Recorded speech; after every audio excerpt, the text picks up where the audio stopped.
Assalamualaikum warahmatullahi wabarakatuh. Hai, jumpa lagi di channel SKB Bidan Online. Bagi yang belum subscribe, segera subscribe ya. Oke, kali ini kita akan bahas soal kesehatan umum. Langsung saja kita ke soal nomor 1. Selain kanker payudara, kanker serviks juga sering menyerang populasi wanita di dunia. Penyakit kanker serviks terutama disebabkan oleh infeksi A. E. coli, B. Cytomegalovirus atau CMV, C. Staphylococcus aureus, D. Human papillomavirus atau HPV, atau E. hepatitis C. Jawabannya adalah D. Human papillomavirus atau HPV. Penyebab kanker serviks diantaranya yaitu human papillomavirus atau HPV, terutama tipe 16 dan 18. Selain itu, kebiasaan merokok, kurangnya vitamin, terutama vitamin C, vitamin E, dan asam folat, seringnya melakukan hubungan intim dengan berganti pasangan atau dengan pria yang sering berganti pasangan, kemudian melakukan hubungan intim pada usia dini kurang dari 16 tahun dapat meningkatkan resiko 2 kali terkena kanker serviks.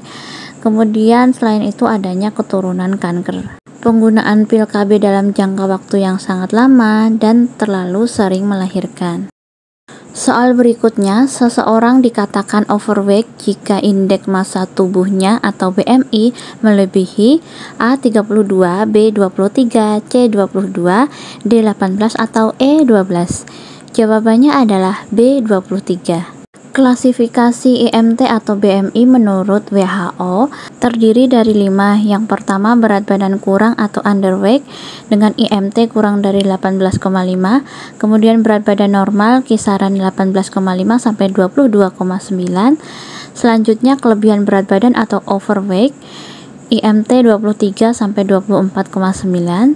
Kemudian obesitas 1 dengan IMT 25 sampai 29,9 dan obesitas 2 IMT lebih dari 30. Kemudian menurut klasifikasi nasional itu terdiri dari 3, yaitu klasifikasi kurus berat kurang dari 17, kemudian kurus ringan berkisar 17 sampai 18,4, selanjutnya normal IMT 18,5 sampai 25. Klasifikasi gemuk ringan dengan IMT 25,1 sampai 27, kemudian gemuk berat dengan IMT lebih dari 27. Selanjutnya, kadar asam urat normal pada pria adalah antara A 2 sampai 5,5 mg per dl, B 2,4 sampai 6 mg per dl, C 1,5 sampai 11,5 mg per dl, D 3,4 sampai 7 mg per dl, atau E 5 sampai 11,5 mg per dl. Jawabannya adalah D 3,4 sampai 7 mg per dl. Pada laki-laki, nilai normal asam urat berada di kisaran 3,4 sampai 7 mg per dl, sedangkan pada perempuan kisarannya ada di angka 2,4 sampai 6 mg per dl, dan pada anak-anak 2 sampai 5,5 mg per dl. Obat HIV/AIDS belum ditemukan, namun untuk mengurangi kadar virus dan meningkatkan kualitas hidup, pasien harus minum A. paracetamol, B. antiretroviral, C. metadon, D. antibiotik generasi keempat, atau E. multivitamin. Jawabannya adalah B. antiretroviral. Virus yang ada di dalam tubuh penderita HIV/AIDS tidak bisa keluar sehingga seseorang harus mengonsumsi obat ARV atau antiretroviral seumur hidup dan tepat waktu. Terapi antiretroviral adalah pengobatan yang direkomendasikan untuk semua orang yang terinfeksi HIV.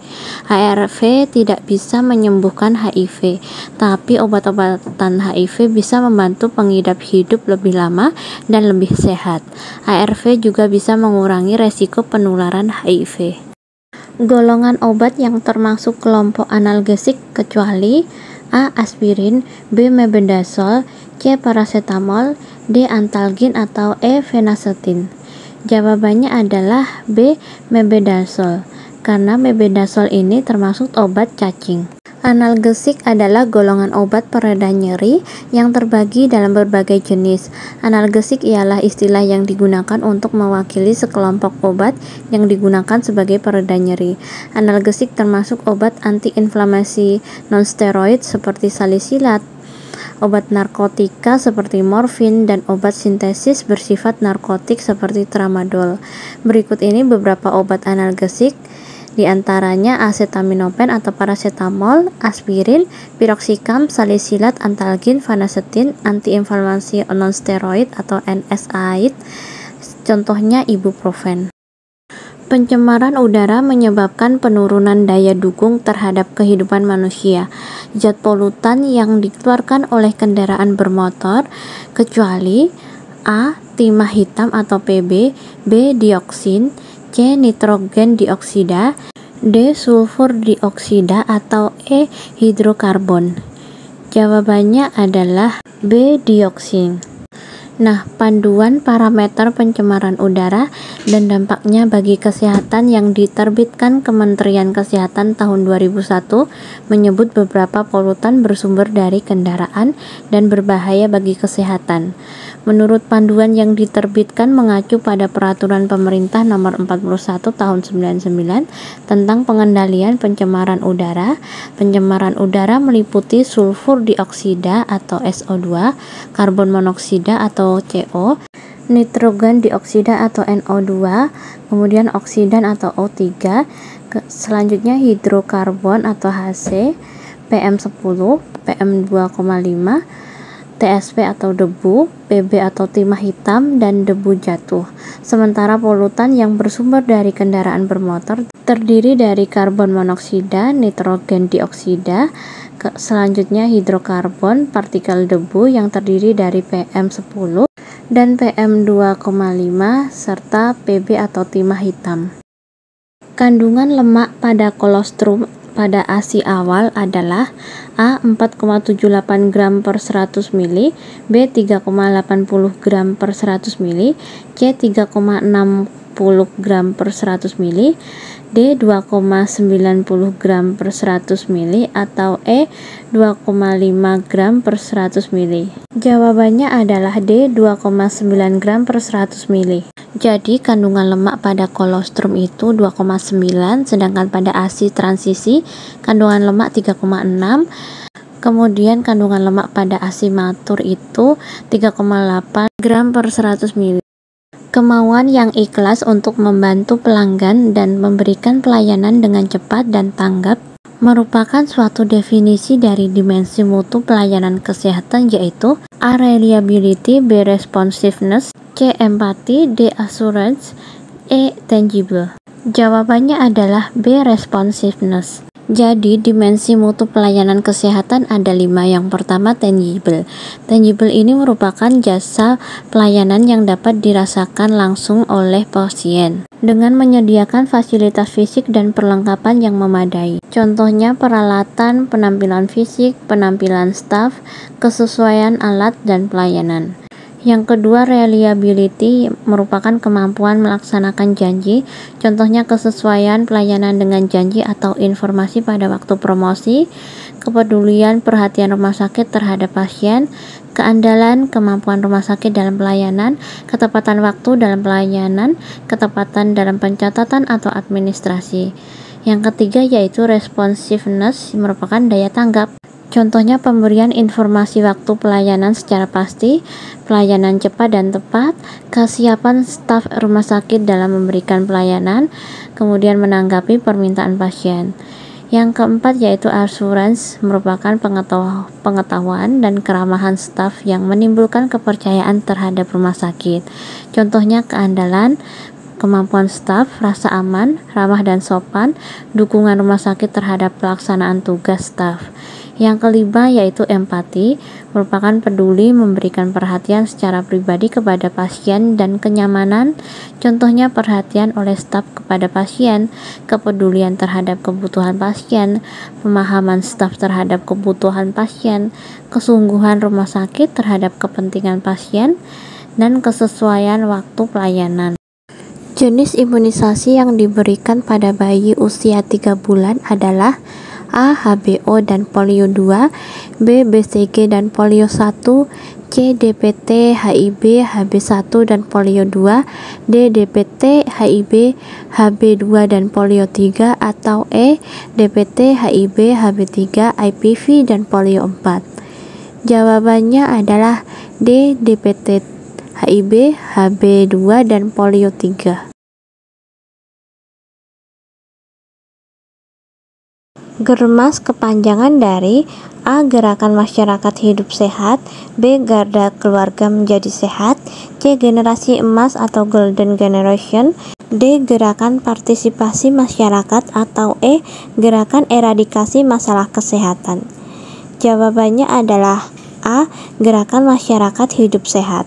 Gerakan Masyarakat Hidup Sehat atau Germas merupakan suatu tindakan sistematis dan terencana yang dilakukan secara bersama-sama oleh seluruh komponen bangsa dengan kesadaran, kemauan, dan kemampuan berperilaku sehat untuk meningkatkan kualitas hidup. Pelaksanaan Germas harus dimulai dari keluarga karena keluarga adalah bagian terkecil dari masyarakat yang membentuk kepribadian. Germas dapat dilakukan dengan cara melakukan aktivitas fisik, mengonsumsi sayur dan buah, tidak merokok, tidak mengonsumsi alkohol, memeriksa kesehatan secara rutin, membersihkan lingkungan, dan menggunakan jamban. Pada tahap awal, Germas secara nasional dimulai dengan berfokus pada 3 kegiatan, yaitu melakukan aktivitas fisik 30 menit per hari, yang kedua mengonsumsi buah dan sayur, yang ketiga memeriksakan kesehatan secara rutin. Soal berikutnya, berdasarkan lokasi pemakaiannya, obat terbagi menjadi obat peroral dan topikal. Maksud obat topikal adalah A. ditelan, B. dipakai pada kulit, C. melalui anus, D. aman bagi selaput, atau E. melalui pembuluh darah vena. Jawabannya adalah B. dipakai pada kulit. Obat topikal adalah obat yang pemberiannya langsung pada kulit atau selaput lendir. Terdapat berbagai jenis obat topikal mulai dari salep, krim, gel, lotion, busa, dan lainnya. Imunisasi yang diberikan pada 20 jam pertama bayi baru lahir adalah A. DPT, B. DT, C. BCG, D. HB0, atau E. OPV. Jawabannya adalah D. HB0. Vaksin hepatitis B atau HB monovalen sebaiknya diberikan kepada bayi segera setelah lahir sebelum berumur 24 jam didahului penyuntikan vitamin K1 minimal 30 menit sampai 1 jam sebelumnya. Bayi dengan berat lahir kurang dari 2000 gram, imunisasi hepatitis B sebaiknya ditunda sampai berumur 1 bulan atau lebih. Kecuali ibu HBsAg positif dan bayi bugar, berikan imunisasi HB segera setelah lahir, tetapi tidak dihitung sebagai dosis promer. Bayi lahir dari ibu HBsAg positif segera berikan vaksin HB dan imunoglobulin hepatitis B atau HBIG pada ekstremitas yang berbeda maksimal dalam 7 hari terakhir setelah lahir. Serangkaian kegiatan pengobatan yang ditujukan untuk penyembuhan penyakit dan pengurangan penderita akibat penyakit dalam Undang-Undang Nomor 36 Tahun 2009 disebut sebagai A. Pelayanan kesehatan promotif, B. Pelayanan kesehatan preventif, C. Pelayanan kesehatan kuratif, D. Pelayanan kesehatan rehabilitatif, atau E. Pelayanan kesehatan primer. Jawabannya adalah C. Pelayanan kesehatan kuratif. Jadi berdasarkan Undang-Undang Nomor 36 Tahun 2009 tentang kesehatan, pelayanan kesehatan kuratif adalah suatu kegiatan dan atau serangkaian kegiatan pengobatan yang ditujukan untuk penyembuhan penyakit, pengurangan penderitaan akibat penyakit, pengendalian penyakit, atau pengendalian kecacatan agar kualitas penderita dapat terjaga seoptimal mungkin. Nah, kalau pelayanan kesehatan promotif merupakan suatu kegiatan dan atau serangkaian kegiatan pelayanan kesehatan yang lebih mengutamakan kegiatan yang bersifat promosi kesehatan. Lalu pelayanan kesehatan preventif ini merupakan suatu kegiatan pencegahan terhadap suatu masalah kesehatan atau penyakit. Kemudian untuk pelayanan kesehatan rehabilitatif merupakan kegiatan dan atau serangkaian kegiatan untuk mengembalikan bekas penderita ke dalam masyarakat sehingga dapat berfungsi lagi sebagai anggota masyarakat yang berguna untuk dirinya dan masyarakat semaksimal mungkin sesuai dengan kemampuannya. Peraturan tentang penyelenggaraan imunisasi diatur dalam Permenkes nomor A12 tahun 2016, B12 tahun 2017, C14 tahun 2016, D15 tahun 2017 atau E18 tahun 2017. Jawabannya adalah B nomor 12 tahun 2017. Jumlah minimal aktivitas fisik yang disarankan setiap hari adalah minimal A 15 menit, B 20 menit, C 30 menit, D 35 menit, atau E 40 menit. Jawabannya adalah C minimal 30 menit.